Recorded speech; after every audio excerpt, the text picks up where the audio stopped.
Thanks, everyone. Let's get this started. We're going to have probably tons of time, but I have lots of questions outside of the three questions that you know of. So that's fun. Veronica, you're recording? Excellent. And Veronica's going to timekeeper. You're going to have 2 minutes for each question. When you get to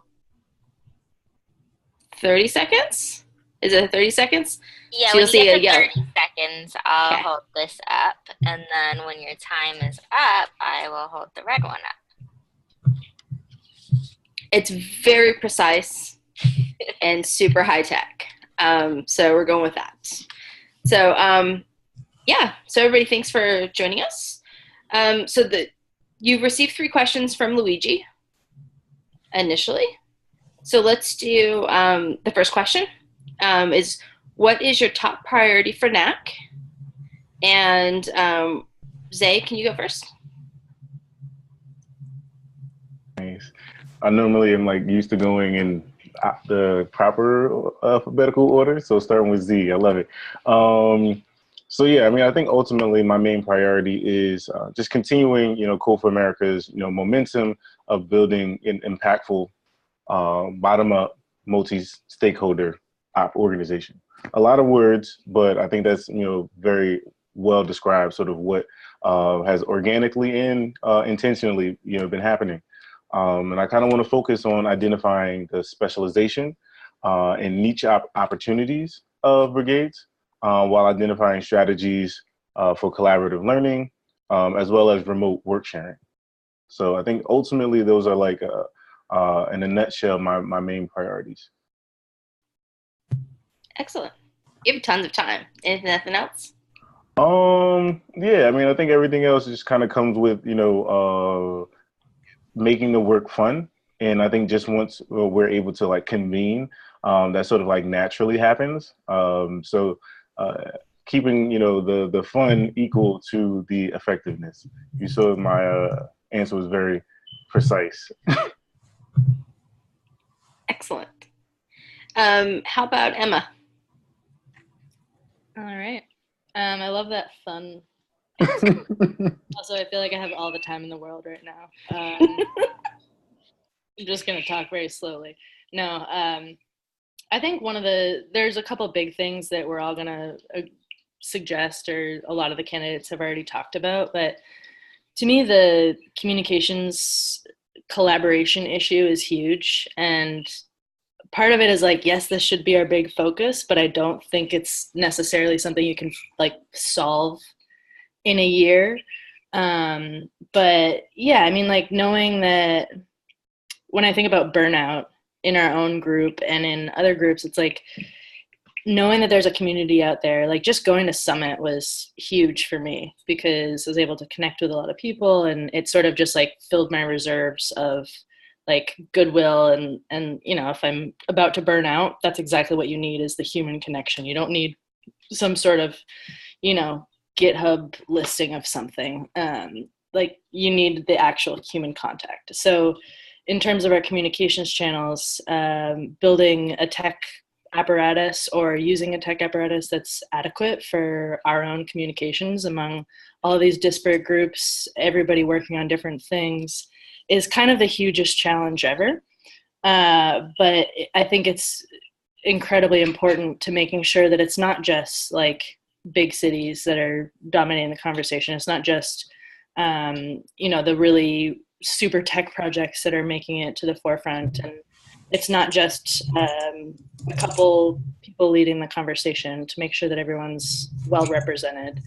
And then also giving those groups with fewer resources, like able to draw from the pool of the national goodwill, both from like energy and everything else. So. Awesome. Thanks. Hey, Matt, your turn. Thanks. So when I think about the top priority for the NEC, I think about how we can help brigades and help them build inclusive and sustainable communities. I think that, folks will talk about a lot of issues around burnout and a lot of challenges around fundraising And I think that there's a lot of places where folks have solved some of these problems. And so being able to figure out and inventory some of those best practices and help propagate them could really help folks out. And I think some of that may involve more one-on-one time or webinars, these sorts of things on my end. I think some of it may just involve looking at different problems from different perspectives. And I think ultimately also learning about the things that other brigades have figured out and helping like build this menu of options that we can bring into each brigade to kind of keep things fresh. I mean, we do a lot of like cornerstone stuff at Code for Boston. That's like, this is our bread and butter. We figured it out. It's muscle memory. But at the same time, we do want to do different programming. And so getting to learn about things like design-a-thons and stuff like that sort of gives us options to engage folks that we otherwise wouldn't engage, and maybe activate parts of the civic tech community that aren't the traditional developers and other folks that would get involved. So that's kind of my thinking as a top priority. Involves a lot of talking, but I feel like I'm okay at that. So I will even leave time at the end so that I don't talk too much. Well, luckily, the point is for you guys to talk, so you're good. Okay, so then let's do the second question. What's a learning from your local brigade that you want to apply at the national level? Let's go with Emma first. Still chewing. Come on. Sorry.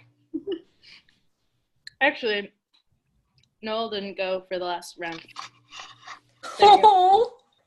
Well, technically Noel's not supposed to, but if you guys want to break the rules, I'm cool with it. Well, he did the... I know. Wait, and that's because he knows I want to. If I'm not supposed to be on this call, then I can go back to this other meeting. You're absolutely welcome to stay on this call. Luigi's rule said that you can only participate in one, though. Oh, okay. Great. Well, then, sorry, I didn't see that. Then, It's okay. and cool. Hey, thanks, everybody. Go out and vote. Yeah, keep the faith alive. Live long and prosper. Cool. Have a good night. Well, that worked fine because now I'm done chewing. But Excellent. Yeah, Luigi said he because you could run for 2 seats. He didn't want all of the forums to be dominated by everybody running for 2 seats. Yeah. So. Yeah, there's a couple things that I would apply to the national level from our local brigade. I think the biggest one I sort of touched on a little bit earlier, which was the burnout problem, and I think on a larger model, like enabling greater discussion that's maybe not just a Slack channel, something that's a little more meaningful or doesn't get lost in the fray. Having more frequent discussions between brigade leaders and sharing information. I just see from our group, like we have struggled to maintain critical mass for so long that it's like you lose one person and you're dead, kind of. And, you know, one thing that would be really helpful from a top-down perspective of being the fledgling little grassrootsy sort of thing is like resources. So, you know, some of that can be, it's like go borrow something from another brigade or make that something that we adopt. Like, yes, absolutely. But knowing which ones to adopt is helpful. Of like, if Code for America says like, we're going to give this platform and then we're going to recommend all the brigades actually use this, would be super helpful to have some sort of guidance, some sort of like, hey, here's an onboarding thing that a lot of brigades use. And we're going to verify and say that all the brigades should use it. Or here's like an intro thing that you can all adopt and use that we recommend. Something that's not just like, here's everything that you can possibly use from every other brigade, but a more curated recommendation, I would say. so for a small group like Maine's, like that would just be wonderful, where you come in as an organizer armed with all these tools, but you don't have to go out and find out like which ones you should actually use or dig for a long time to find them. So that's my answer. Nice. Okay, so then let's go with Matt next. Oh, thanks. So learning from local brigades, I think one of the things I've started to learn is that it is best to figure out a variety of ways for folks to pitch in. I have come to learn through my own experience that we have brigade members that maybe aren't developers, but they end up wanting to help out, not being like in brigade leadership, but helping out with things that we might traditionally think about as being part of brigade leadership. And so we had one member who started about a month ago, and she's a local artist. And so as we're thinking about fundraising, and I was talking with leadership at the picnic table one day, she's like, you know what? I could pitch in, I could make an art piece that would be a good thank you to anyone who donates to your brigade. And so she's now in the process of developing this. You have this cool little an Ada Lovelace-esque photo portrait that she is starting to make in sort of the motif of Rosie the Riveter. I'm super excited for it, and we're going to give it, I think, to sort of our best donors as a thank you / incentive for that. And so I think that just realizing that even if folks don't want to like specifically code or specifically even be in leadership, we can take some of those tasks, and if they know that like helping out on like this section of things is available, then they will pitch in. And I think that sort of thing can help reduce burnout by the leadership team by sort of spreading that around, and also bringing some new voices to the table for folks that wouldn't otherwise want to commit. Awesome. And Zay? You're on mute still. Got it. I was excited. Intention is critical. I think that's one of the main, lessons we've learned. We can't do it all, neither should we. So maintaining a horizontal and open environment, we felt, is one of the main takeaways. Sort of as Emma mentioned, morals, maintaining culture is important. So while we experiment constantly, we've learned that focusing and engaging the greater Newark community and prioritizing diversity and inclusion at all levels of our work has helped us to actually grow.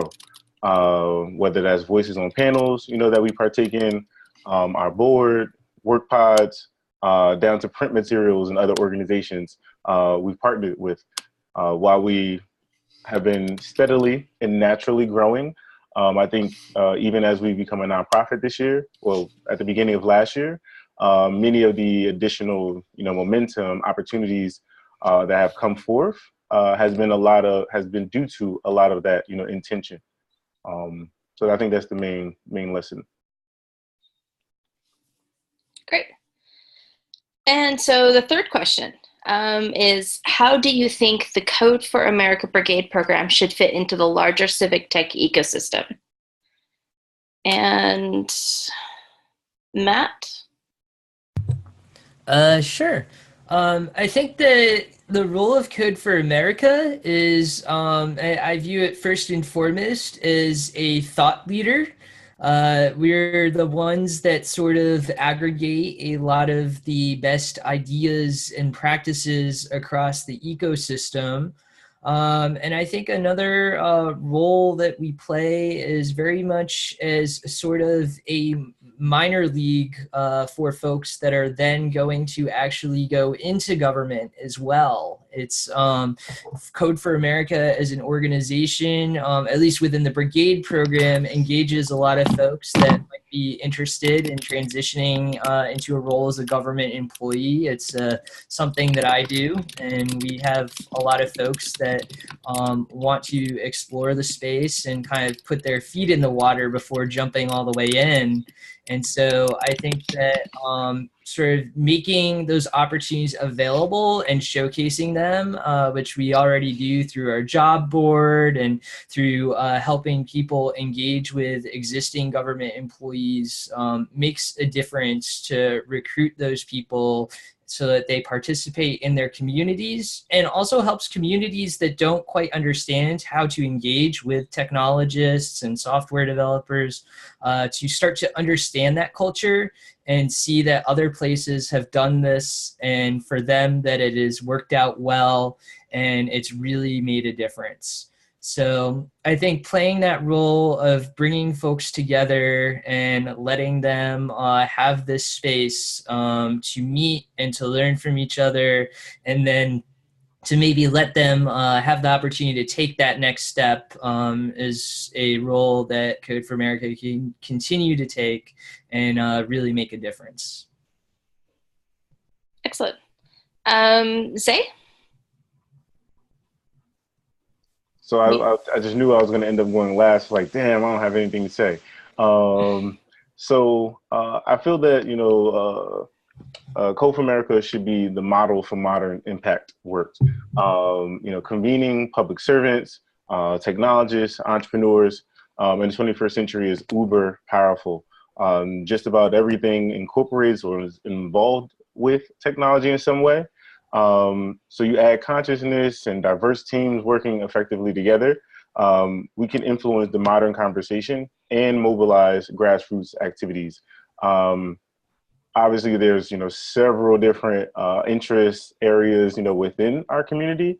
So, you know, sort of marrying, you know, the impact work with policy, and like I said, you know, a conscious, I think we can definitely be a model, you know, for modern impact. But no one's perfect. Okay, Emma, your turn. Yeah, I mean, I think we occupy this unique space where a lot of the ecosystem is dominated by companies that see opportunity, and people who recognize the problem, people who also work in government, and then sort of like, you know, your academic scholars and stuff. And there are a few groups who are positioned to actually talk to the people who receive the services. We talk so much about designing better. You know, even including a lot of city governments, and seeing here in Maine, it's like the tech curve is so far behind, yet they also recognize the problem at the same time. And so I think that brigades and the brigade system in particular is, I mean, this is a grassroots thing. It's kind of do it yourself, very nebulous sort of organizational structure, I would say. And Code for America is a separate thing. The brigades are different from CFA as a whole. And I think the brigades are where, you know, these grassroots people who are doing this in our own communities are able to talk to the person on the street. I mean, this is what I'm trying to do, is say like, hey, you hate those parking signs, or you hate how this service is developed, or you like, it's a very easy pitch to make where you're like, this thing sucks. Do you want to like actually do something about it? And at the same time walking the tightrope of not trashing city services because you want to work with them. So it's like a very fine line, but I think it's also, you know, you're not going to get that. You're going to get that from some high priced consultants who are like, we will reach all the populations and get their thoughts. And everyone that like city governments pay a lot of money to do, or transit agencies or consultants do, we're actually there and we're identifying the people who want to move things forward. So it's just like, this is a critical group. And I think the critical element of it is that it is grassroots based, that it's sort of average everyday people, which is why it shouldn't be focused on developers and tech skills and all that. That's it. Awesome, thanks. So I have one project question, then we'll get to Veronica's regional question. My project question is, what's one of your favorite projects from another brigade? Matt? I think that as far as favorite projects for another brigade, I really like the housing insights that the folks in Washington, D.C. Worked on. It was, I think housing is something that's very, it's a challenge that we have in a lot of cities. So from a policy angle, it's very important to me and other folks that live in places where we sort of have this housing shortage. But it was also a nice example of something where folks were working both full-time on a project through a grant and then also engaging with the brigade. And so we have some projects in Code for Boston. We're working with an organization called Muckrock.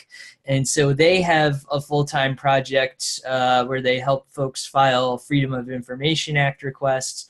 And so making the connection with the folks that did housing insights with Mike at Muckrock has been helpful to him in order to figure out how to engage folks in that model. And it's something that I think about a lot in the projects that I do in my day job. And if there could be a brigade component that is something that we might not do normally or during the day, but that the brigade folks would be really excited to do and could make a difference and extend the impact of something we've already built up. So definitely excited about projects that build these strong partnerships. Excellent. Zay, did you think of an answer? Mute. Yeah. Sorry.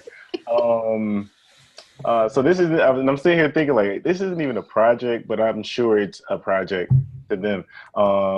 In Philadelphia, I'm not sure if this is even still open, but I know that at one time they had a space that they shared with a gaming company. And they, I think, were running their programs out of this space. And I just thought it was really cool because it was a little different than the normal model for, you know, how many brigades, you know, host their hack nights in a shared space, co-working space, or donated space from like a tech company, where they were able to, you know, leverage, you know, relationships, modern, you know, technology, you know, the gaming,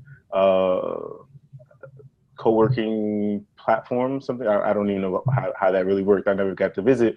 But I think addressing also the creating these environments and spaces in a sustainable way, so that you're not necessarily dependent on in-kind donations, and you can actually sustain your work. Many times, you know, we have these ambitious, socially conscious efforts, and, you know, we need to seek funding. We need to, you know, work with certain folks to get the capital we need. And many times, you know, we have to make compromises when receiving these funds. So addressing both the space and a way to maintain, you know, their programming, I thought that was really cool. Excellent. Emma? Okay. I love the CourtBot one that was out of Oklahoma City. I tend to gravitate towards projects that really show the impact that civic tech can have, and this one was just, I mean, from start to beginning of like why the project was created to implementation and execution. It's really impactful work and shows the power of what we can do with the stuff we're trying to accomplish here. Yeah, that's most of my answer there. Kind of short. Excellent, perfect. Okay, so I have a regional question for you. Veronica put it in here. Is there anything particular in the Northeast that you'd like to make sure that represented in this year's NAC? Emma, you want to go first? Yeah, you know, it's. I think of the Northeast as being New England, but this is a larger region, so it's kind of hard to make broad generalizations. But I will make my pitch, which is that I think every single region has a lot of rural areas, but in the Northeast, we in particular have really strong civic institutions that have developed over a long period of time. And I think that kind of making sure that both, you know, that dedication to strong coordination with our existing institutions is represented. But more so, I think that also the rural areas offer a lot. Like, I've talked about this before, but I've lived before and probably will do this again on Long Island, Maine, population year round of about like 300 people. And you live on an island, you are forced to be the most civically engaged person in the world. You have to rely on your neighbors. You are acutely aware of city services because you literally are a firefighter.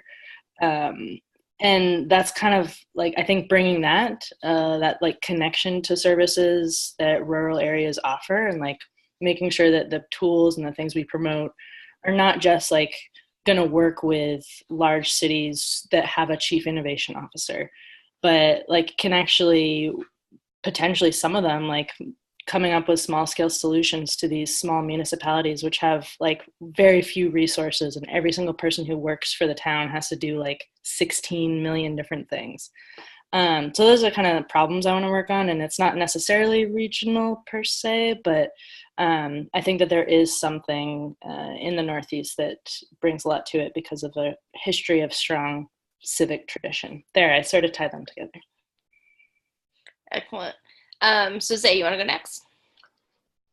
I had to make sure I was unmuted. I've been jumping the gun. So very similar theme, as Emma, where I haven't visited Maine just yet, and a couple other states up in New England, but I do generally feel that there are more similarities amongst like the new Northeast, communities, but there's still a rich diversity in cultures. So I would love for, culturally that to be sort of highlighted, where, the Bay Area sort of has like, similarities, connotations, and, things that sort of gravitates folks to, Southern California, in California generally. But I think we can leverage those, similarities, those common, concerns, especially environmental, to make those connections from, again, the large cities to middle large cities like mine to smaller cities, so that we can, again, work, share, and, work remotely more efficiently by seeing, our similarities. Cool. Hey, Matt, you're next. Yeah, so as far as issues particular to the Northeast, I think the thing that I think about is the fact that we have a couple very strong brigades in places like Boston and New York City, and these cities are these centers of gravity that pull at folks. And so I myself am actually not originally from Boston. I came from Connecticut. And so fun fact, when I was in Connecticut, I actually had started working to try and get some like civic hacking going on. I was working with the folks at SeeClickFix, and I met some cool people who were also into it. We didn't formalize ourselves into a brigade per se, but we were celebrating the National Day of Civic Hacking with everyone, and doing a lot of the same things, just on a less frequent basis. And as time went on, sort of the momentum of these big cities around us led to the folks that were working on this, myself included, to get summoned, or the center of gravity brought them to these larger cities where we now are. It's great that these cities are there, but then, a place like Connecticut has sort of lost the benefit of their talent. And so today, Connecticut doesn't really have a Code for Connecticut chapter. And I was really enjoying talking to the folks in New Hampshire about getting their chapter started up.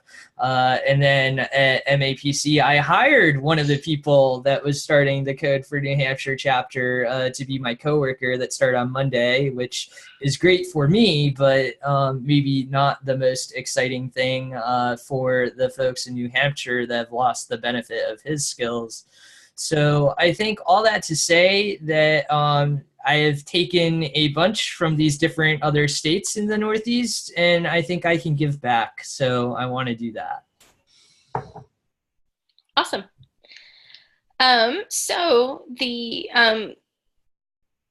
question that Emma kind of touched on. My next question is, do you have any specific ideas that would address the urban and rural opportunities in the network?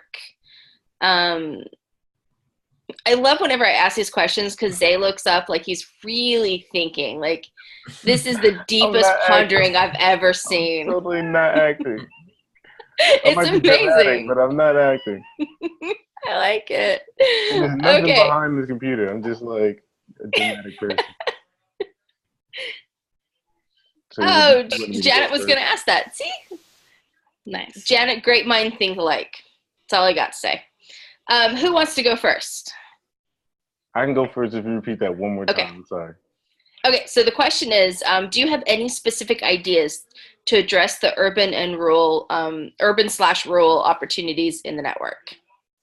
I have a bunch. I feel as though Code for American can partner with a couple other initiatives, organizations to address in sort of like a summit like mini summit. Let's not dilute the summits. Some best practices, sort of like a mini unconference to the likes of some of these issues that we share. And I think I'm aware of like summits, just because of the one we have upcoming in May, and Obama's My Brother's Keeper Alliance has a summit that they're opportunity summit that they're hosting here in Newark in a couple weeks. So they're convening 100 maybe entrepreneurs, local corporations, nonprofits, to address a few of the My Brother's Keeper Alliance's specific milestones. So maybe with some of these, I don't know, 2, 3 top priority initiatives, we have sort of like a micro summit in one of our cities in the Northeast to address some of these in a very focused manner. Idea. Awesome. Who wants to go next? I can go. Okay. I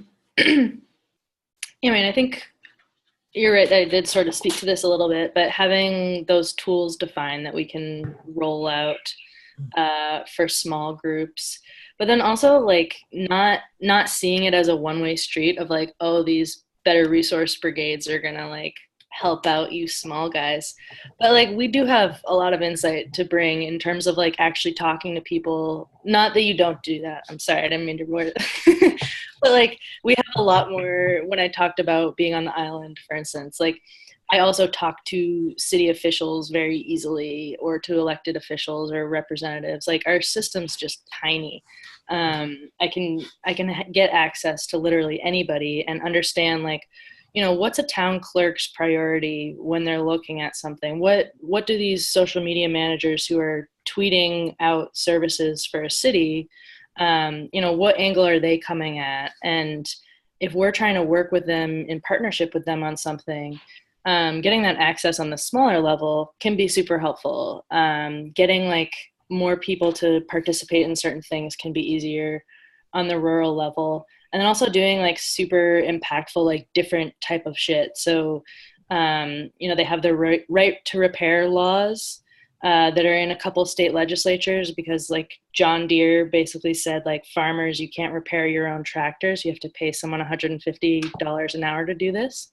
And this is like the most essential, like hacker type thing. So they are literally hacking into the machines to fix them themselves. Those are civic hackers, like identifying those types of people who maybe they're super rural, maybe they don't like come into the city much, but they still access the services, and they access them in completely different ways. They access them because the two places where you see your neighbors when you live in a rural area are at the grocery store and at the dump. So, you're going to you're going to have different experiences to bring. So I don't know what mechanism that would be to bring that knowledge, but I think that's important. Awesome. Hey, Matt, you're up. All right. So I think that as far as kind of working with the needs of folks in the rural areas as well as the cities, I mean, I think about my own experience working with college Democrats chapters across Massachusetts when I was in college. Matt, I lost your audio. Did everybody else lose it? Hello? That's weird. All right, we're good. All right. Anyways, I was able to travel across the Commonwealth and realize and understand that the needs of the folks at places like Boston University were different than the needs and culture of folks in places like Mount Holyoke. And so understanding that there's going to be the thing that we call civic hacking is going to happen in different places, but it's also going to happen in different ways.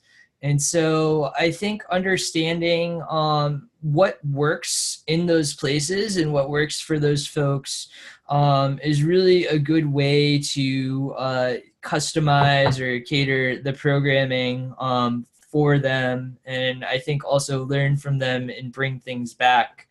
And so I think ultimately there's going to be some different patterns. I think the motivations might end up intersecting in different ways. And I think that getting to also realize that it's like, oh, maybe like in Boston once a week is appropriate versus in a different place like Worcester once a month is really what folks can sustain because they're traveling an hour instead of traveling like 10 minutes walking outside of work.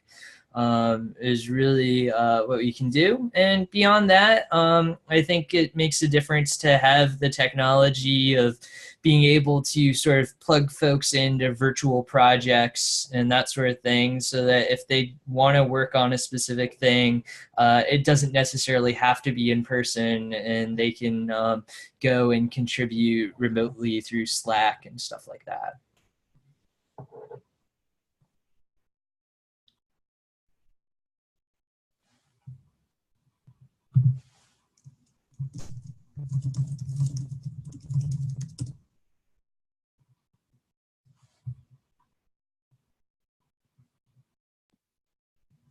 There we go.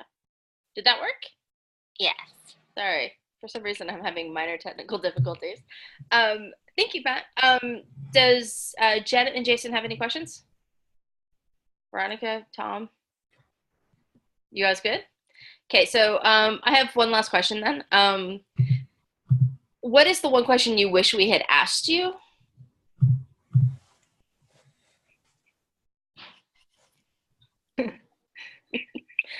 Okay, so Zay, you want to go first? I'm gonna keep it light because it's been real heavy. I always like to just like start off like any of these like awkward things I have to lead with like, how did you get here? And I know we are all on a webinar, but if you're already home, you didn't have to go very far. And if you're like at a co-working space like Noah just tried to crash our forum, you know, how'd you get where you are? How'd you get here? I like to be eco-friendly. I probably got here by a bike.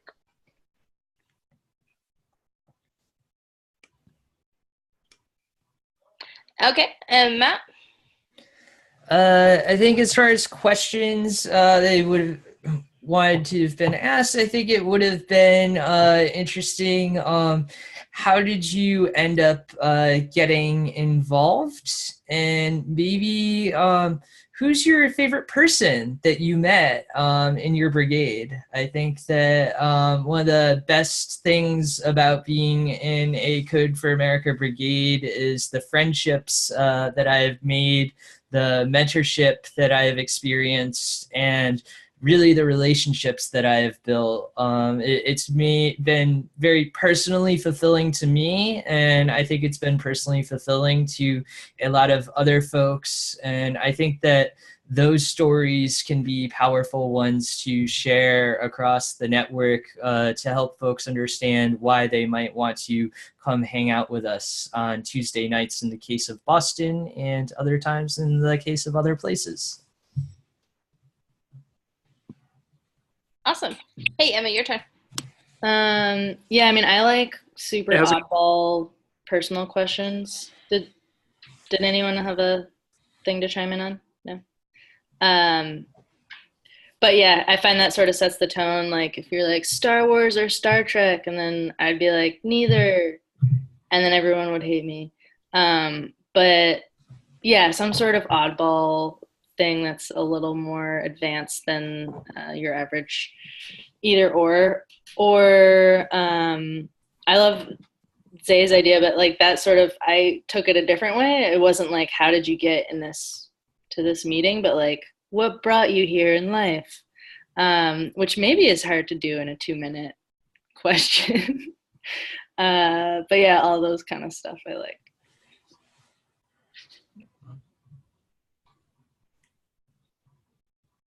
Awesome. So that is all of my questions. And do you guys have like a closing statement you'd like to add? Okay, go with Matt first. All right. Well, I think that it is super exciting to be a part of the Code for America community. I think that getting to know folks on these calls, getting to know folks at Brigade Congress and soon Brigade Summit has been really enjoyable, and understanding that other folks suffer the same challenges that I suffer, but also have some of the same wins and victories has been comforting to me emotionally and personally. And so whether or not you choose to vote for me, I think that I will be very proud of whoever is elected and excited to see the direction that we're going in. But that being said, having been in politics for a long time, I do respectfully ask for your vote by Friday, I guess. Okay, Emma, you're next. Wait, this is a closing statement. I didn't prepare this one. So voting is a sacred duty that we all care about a lot. And I'm not going to trivialize it by begging for your vote, but I would love to earn it somehow. If you have any questions, you're welcome to message me, all of the tens of thousands of you who are watching this right now. But yeah, I mean, I think that in terms of these kinds of elections, like you have some great candidates to choose from. I bring some unique experiences with the whole rural, not super techie queer aspect. And then, you know, maybe there are others who offer a better experience. But either way, you should vote, because civic engagement is what this is all about. All right. Zay, you're up. Yeah, so I'm just uber inspired just by this, community as I, embarked on this unimaginable journey 4 years ago, just as an artist and creative. I had no idea I would be so entrenched 4 years later, but excited, to be here and continue to work either way. As all of my fellow candidates have said, you can't go wrong with whoever you choose. I truly believe that. But in the famous words from, Doug Funny, don't be a sucker, vote for me. Excellent. So on a personal note, I want to thank you guys not only just for being here tonight, but for stepping up and raising your hand. The first time we ran for NAC, Jason can attest to this, there were 11 people who ran for 9 seats. And granted, in part, it was kind of because we didn't know what the heck we were doing anyway. But to jump from 11 people to 31 a year and a half later, that's amazing. And while I sincerely hope to serve another year and be able to join you guys on NAC, because I want to have a chance to usher in the next NAC, I'm so excited by this idea of seeing who's stepping up and who's ready to lead this network. So no matter who makes it and who doesn't, it is truly amazing to see all of these awesome people want to like join us. Hey, Jason. So just as we're closing, Jason decides to turn on the video. Did you catch that? And that goes to you, Janet, too, for not only just joining us, but also running for NAC. Do you guys have anything else? Jason, anything to add? Yeah, no, I would just echo what Jill said. That we had no idea what we're getting into, and it's been an amazing ride. So whoever gets to join the next edition, good luck, and we appreciate all time and effort that you're putting into this. This is a great thing for us to be a part of. Excellent. So we're going to wrap up 8 minutes early. I'm going to give you back 8 minutes of your evening. Are you really excited about that? Next question, what are you going to do with the 8 minutes? Well, now I need to go find something to do. All right, I was just kidding. 7 minutes now. Oh, yep. Okay. Thank you, everybody, so much for joining. Bye. Bye, guys. Thanks, Have a good night. All right.